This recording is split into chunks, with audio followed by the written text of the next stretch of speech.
మరో 2-3 రోజుల్లో blasting news అయితే రాబోతుంది. అదేంటో కాదు, 'పుష్ప' మూవీకి సంబంధించినటువంటి 'బాహుబలి' రికార్డుని బ్రేక్ చేసినటువంటి న్యూస్. ఇప్పటికే దగ్గర దగ్గర 1,750 కోట్లయితే దాటిపోయిందనే చెప్పాలి. మరో 60-70 కోట్ల గంట రాబట్టిందంటే ఆ రికార్డు బ్రేక్ అయిపోయినట్టు, ఇందులో డౌట్ లేదు.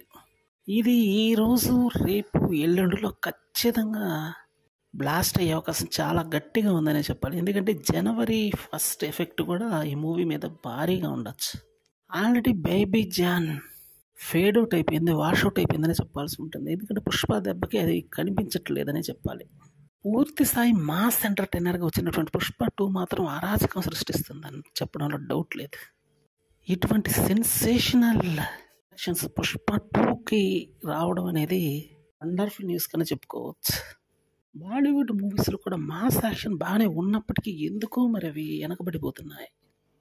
సౌత్లో ఉన్నటువంటి మాస్ యాక్షనే నచ్చుతుంది, కానీ అది ఎందుకో మరి రుచించట్లేదని చెప్పాల్సి ఉంటుంది. మరి ఫస్ట్ నుండి లవ్ స్టోరీస్ని ప్రధాన ఇతివృత్తంగా తీసుకుని వచ్చారు కాబట్టి వాళ్ళు ఎందుకో మరి ఇందులోకి కన్వర్ట్ కాలేనటువంటి పరిస్థితి. అందువల్ల ఇక్కడ భారీ స్థాయి హిట్లు అయితే పట్టలేదు, అందులో డౌట్ లేదు.